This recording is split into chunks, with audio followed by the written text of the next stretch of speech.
Hello, Tomoko. How are you? I'm good, thank you. And you?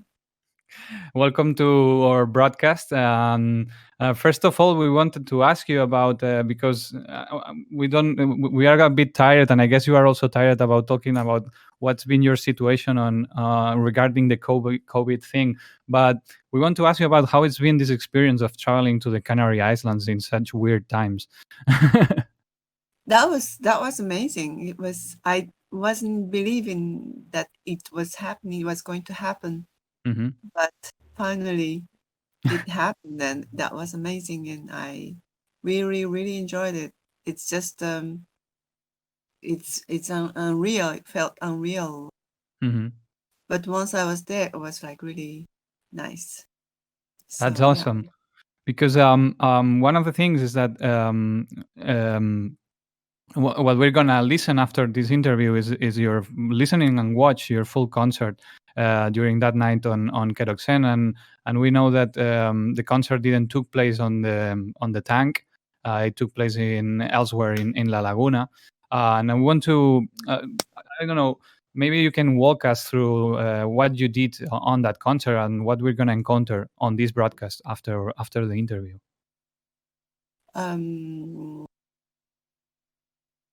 yeah, the place was in the city center of Mm. Le Christ, Mhm. uh, la La Laguna. Laguna. Laguna. That was really a beautiful city, and Mm. I did my traditional classic water bowl set Mhm. with porcelain bowls, glass bowls as well, with Mhm. water filled, um, amplified with hydrophones and my Mhm. usual set, but with feedback, the hydrophonic feedback, um, the bubbles emitted from mm, terracotta pieces that absorbs water, and it makes noises quite surprising. And some other objects in the water, and yeah, so it was my classical usual waterfall set that evolves little by little. Um, so it's surely different from it was surely different from what you saw in Valencia, Mhm. but not so much. Mhm. It's always like I guess that over the years you have been like kind of refining or expanding your sonic universe through this process. Maybe for our listeners who might not be that familiar, you can more or less describe what's your setup, because it's quite particular, and then we're gonna jump into another question about site specific and the acoustics of locations. But maybe you can, I don't know, contextualize us, how is your instrument, because in fact you have invented a kind of instrument that works for your music. um, yes, this is electroacoustic instrument that uses microphones as instruments. That means um, the space, the spatial acoustics plays a big role, because you use microphones on the stage live, and in a quite advanced way, especially for the feedback, and and so and there's also a kind of risks related to the acoustics, because you don't know, it can be difficult, it can be um, difficult to control the feedback, and um, the volumes, and so for me, it's playing feedback especially is uh, close to an act of meditation, and somehow it's very it's not a very usual instrument Mm-hmm. which you play, you know what you play. It Mm-hmm. There's lots of improvisation with the space, with the situation, with the acoustics that I Mm-hmm. have in stage. So somehow it's, and also, yeah, it's also about gestures in the Mm-hmm. space with Mm-hmm. the object, real objects Mm-hmm. in the space, as if I mean, not, it's I'm making the sound in the space. There's nothing pre-recorded. Mm-hmm. So the sound is born there. Mm-hmm. uh, I mean, that's what I feel. Mm-hmm. And and I don't know, there's something like maybe Japanese traditional tea ceremony. Mm-hmm. Mm-hmm. I'm kind of, I feel related to this kind of um, a long time practice, Mm-hmm. Yeah. which might not be, which might not look different from one to another. Mm-hmm. It seems all the time kind of the same, Mm-hmm. but this is this is how I work on it. I mean, sometimes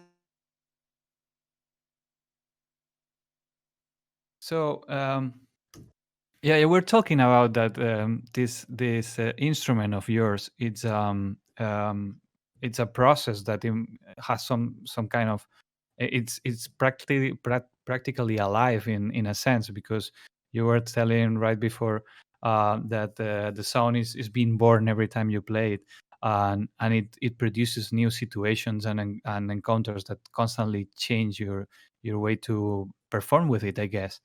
But there is one of the things that for me it's well, for us is interesting to explore, that in fact, if I'm not mistaken, it's pretty much present on your latest album. It's about the site specificity of or the acoustics of the place where you play with this particular instrument. yes, Mhm. yes, it's in this last album, Fischgeist, it was very particular because the yeah, I mean, all the very very resonant spaces, it sounds just by itself almost. Mhm. You Yeah. can just do this, and then the sound uh, amplified naturally, Mhm. yeah. And uh, that was about it. And especially my instrument, which actually amplifies almost inaudible sound, Mhm. like um, the bubbles, Mhm. very very tiny bubbles Mhm. coming out from the terracotta pieces that have Mhm. very small holes, and Mhm. that emits tiny bubbles, Mhm. which normally is inaudible. Mhm. And I use hydrophone in a particular way, and Mhm.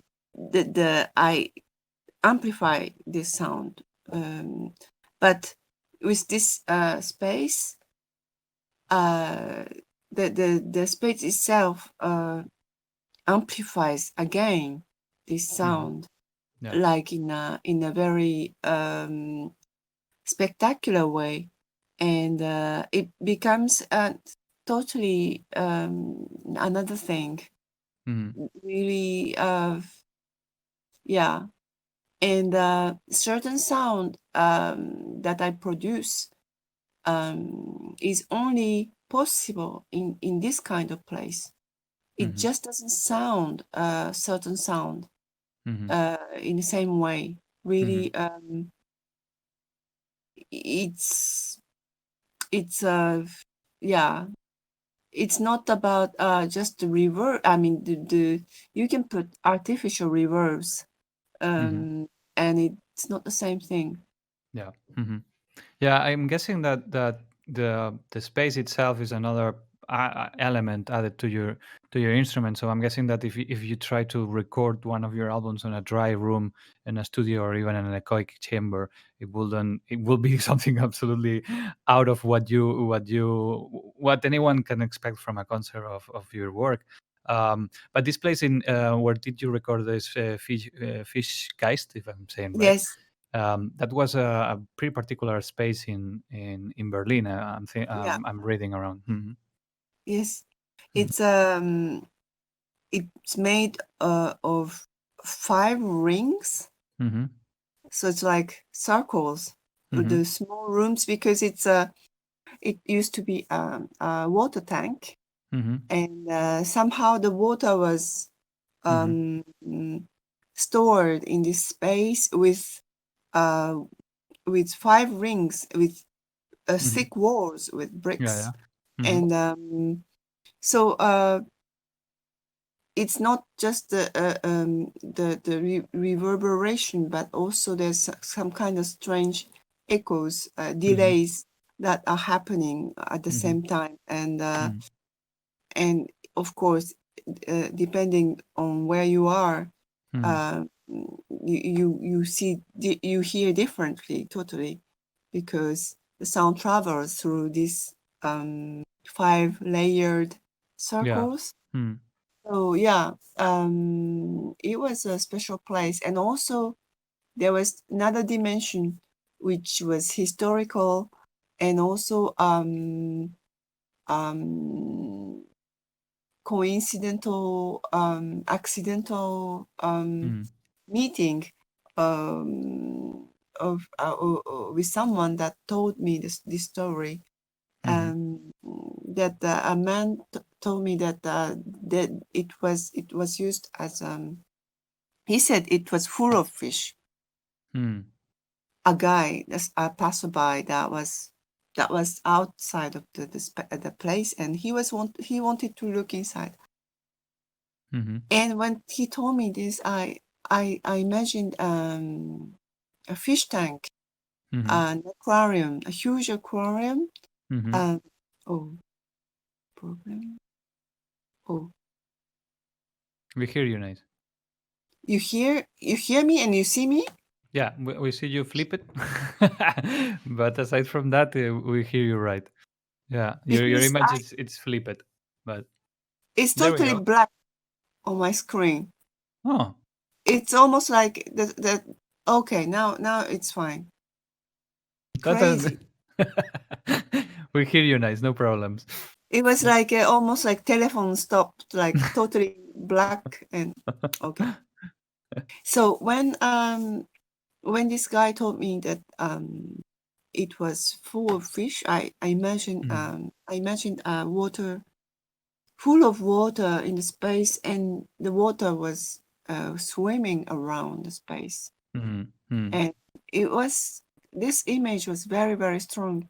But actually, he meant that it was a dead fish mhm, that was kept there, stored there to mm. before being sold at the markets, Uh-huh. so fish markets. So it was just a misunderstanding, but somehow this image was very strong and stayed with me, and Mm, I was really feeling or seeing a fish mm, um, swimming around the space mm, in a circular motion because it's this space, the architecture of the space had this such a such an impressive circular Mm-hmm. form, Mm-hmm. and I was in the middle of it. Mm-hmm. And of course, sound travels. Mm-hmm. I don't see it, but you sense it, Yeah, yeah, how yeah. sound Mm-hmm. travels. And also so the sound, as if the sound um and kind of the vision of fish swimming kind of Mm-hmm. overlapped in my Mm-hmm. mind, and it felt almost like a really like ghosts. I really felt ghosts, and it's not just my. I mean, it's quite close. The when we think about sound, Mm-hmm. um, which travels in the space, Mm-hmm. which is totally invisible, Mm-hmm. and Yeah. especially music like and sound like feedback sound, Mm-hmm. which is so ghostly somehow. Mm-hmm. Um, there's a kind of mysterious aspect of sound Mm-hmm. that we don't see, but Mm-hmm. it exists somehow.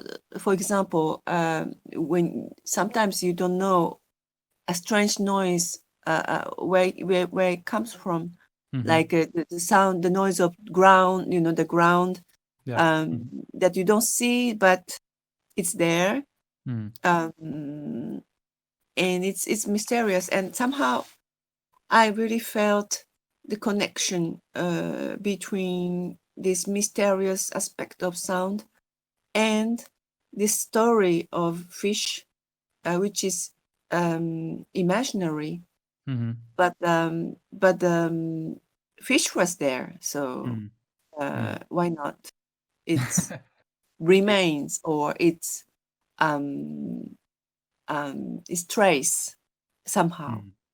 Yeah, I mean, Yeah. I think it's this what you said about this kind of ghostly um, feature of sound, and especially when you work in places like that that had a background, it adds layers of meaning and it allows you to inhabit this place in another way. I think it's I think I saw you 3 times already. I saw you live in 3 different cities, I think, and one of the things is that you can. As an audience you can be absolutely immersed in your music. You can be inside of the song, even if it's as tiny as you describe it, because sometimes the process happening in the bowls are like pretty much tiny, as you were saying before about the bubbles. um, but listening to this album, which by the way, for our listeners, it's released by Bohemian Drips, a label that in fact focuses on site specific composition pieces, which is rather interesting. So it all fits perfectly, and it feels like yeah, that you can sound has this ability of transforming spaces and transform the way you perceive them, even if you know the story or if you don't know. And if you listen to the album, I didn't know the specifics of this story because I tried not to read that much about um how the music was done, because I already know your work. But I had that feeling of that there was some kind of soundscape of underwater wildlife happening, and expanding from an abstract point of view to uh, to I don't know. It reminds me a lot of for instance, Jana Winderen at some point, even that she's working with the natural environment, and you are bringing to life this kind of sonic world that at some extent kind of replicates, imitates, or tries to find a connection with nature. This is rather bold, I think. I don't know if you have this feeling, especially because when I was listening to the first part of the album, that I guess you are rubbing your Mm, fingertips with the balls, and there is some naturalistic um, sound objects happening there. mm. I don't know. Yeah, I didn't have a question, just just a comment.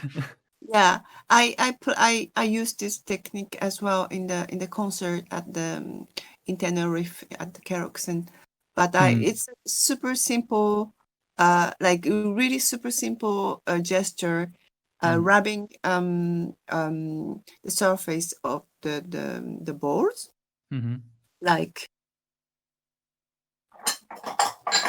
live demonstration. Awesome. just like this, Yeah. right? And it makes sound when this one doesn't really sound, but I guess it has to be a little bit wet, right? Yeah. Let's say, yeah, a little bit. You don't hear it, but so this very simple gesture somehow is also thanks to amplification, like really magnifying amplification.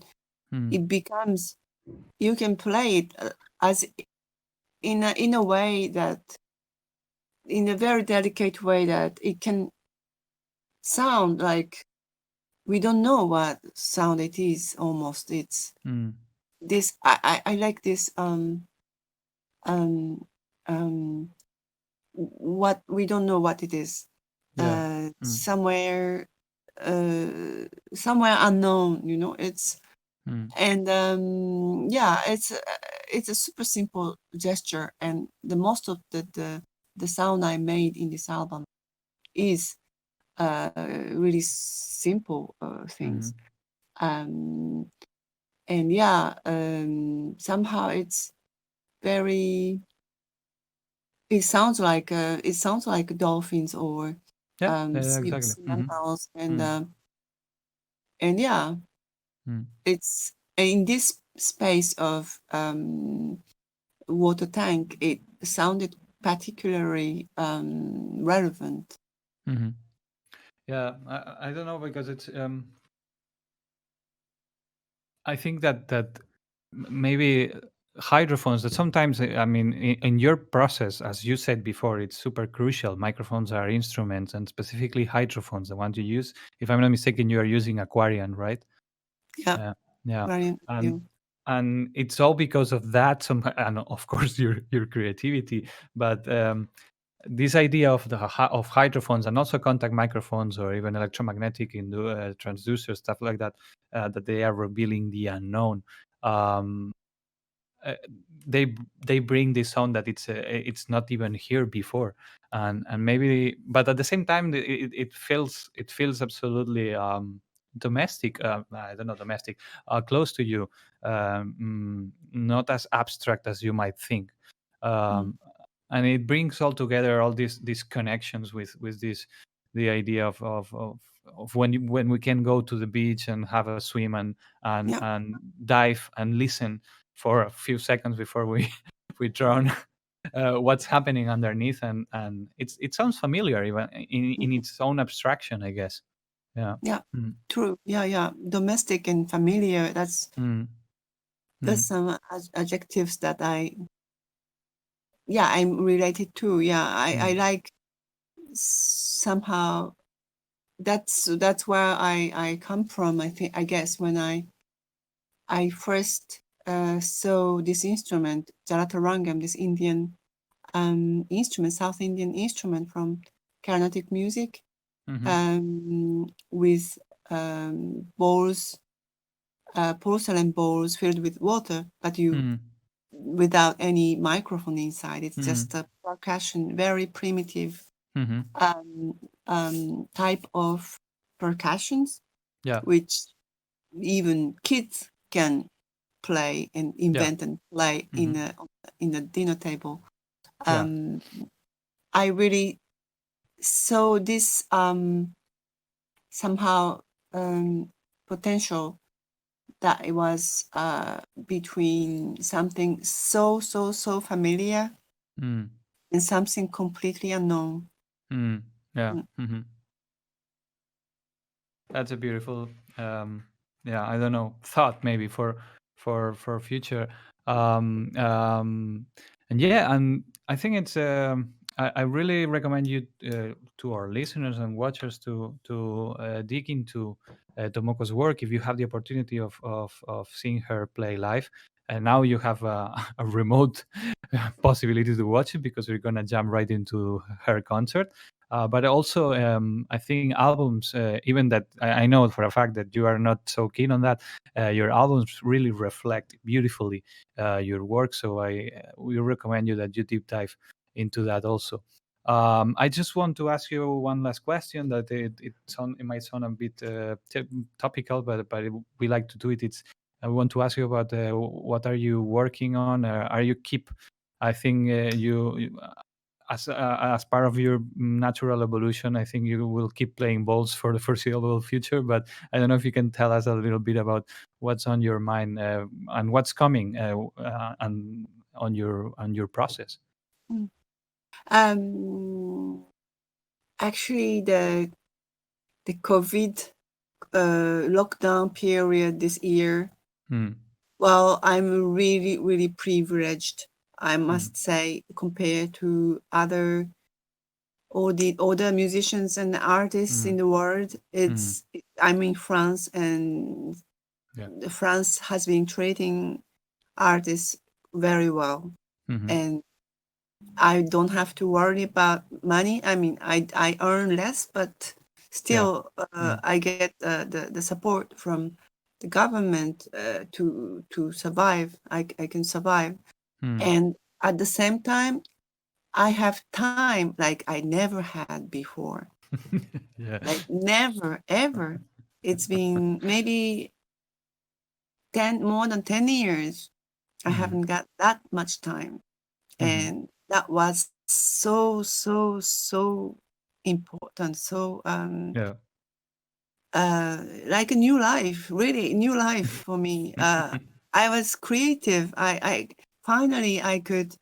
I mean, even this album, I spent 3 months, 2-3 months, like really concentrated. No concerts, no traveling, no emails. I mean, very little. Like I could really dive into it. And after that, I could continue being creative and productive. I could try new different things without worrying about earning money with it. I could accept some sound projects that are not financially so profitable, but I could experiment with new methods, new gears, new techniques, and so yeah, I did some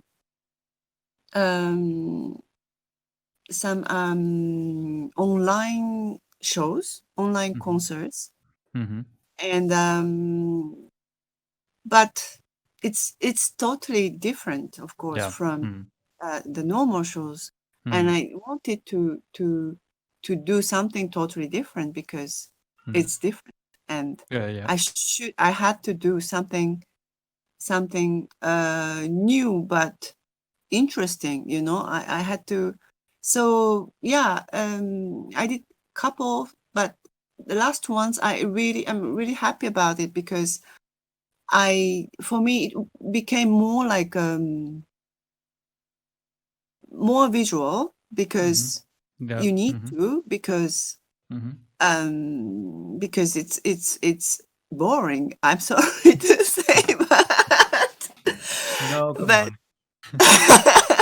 otherwise it's boring. So I rented a good camera, and somehow I was more into photography, probably rather than music itself, or I don't know, but like there's something in between, like really.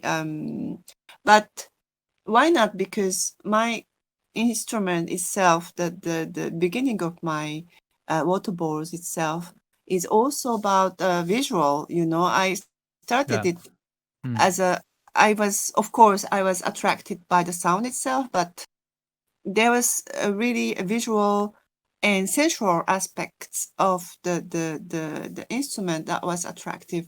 Absolutely. Like touching of the water, watching the water, how it moves. It's beautiful. Like all the kids are attracted to, and I was that was like really the source of inspiration, and it really affected on how I work on it. So Mm-hmm. yeah, recently I made some videos, pre-recorded videos for the um, online shows, Mm-hmm. and also I became more, of course, studio based, Mm-hmm. Yeah. because Mm-hmm. I don't have an access to a concert setting, Yeah. um, but it's very interesting. I worked at the. I was lucky to have an access to a GRM studio, Oh yeah. Mm-hmm. in a GRM in Paris. Nice. Mm-hmm. I had also an opportunity to create a 10-minute piece for the radio, the France Music Mm-hmm. radio program. Mm-hmm. And so, yeah, it's been a long time that I was more um, working on studio-based sound processing, Mm-hmm. and I had a chance to use a very good preamps, which Mm-hmm. is so important. And Yeah. I Mm-hmm. and I discovered, somehow I feel like I'm really exploring and discovering new ways of producing music, Mm-hmm. more in more studio based, but it can also influence my live performance work, of course. So yeah, it's super exciting. Mm-hmm. um I'm still in developing, of course. Mm-hmm. uh, I really hope that it will be my transition period, and after all COVID era, I can have another, a bit different lifestyle as well as musician. Maybe less traveling and more Yeah. Mm-hmm. composing at home, and etc. etc. Nice. That's a nice silver lining for this situation, which you are not the only one. I think there is a lot of artists who after this stop have been super creative, and that's at least it's something good out of this Yeah. strange year. And we are pretty much excited to see what is the outcome of these new processes. Anyone who knows your work knows that. You say it might be the same, but it's not. It's constantly changing, and it's always a pleasure to rediscover it somehow. I think I saw you for first time in 2017, and you can feel that there is an ongoing process, and this is something pretty remarkable. I don't know. We don't have more time, Tomoko, but as always, it's been a true pleasure having you here with us. We're gonna go and jump right into your concert, and to our viewers and listeners, we super recommend you to follow her, check on her website, and check his projects, because there is a lot of material there to dig into it. Thank you, Tomoko. I hope you spend a nice time. Thank you, Edu. See you soon. See you.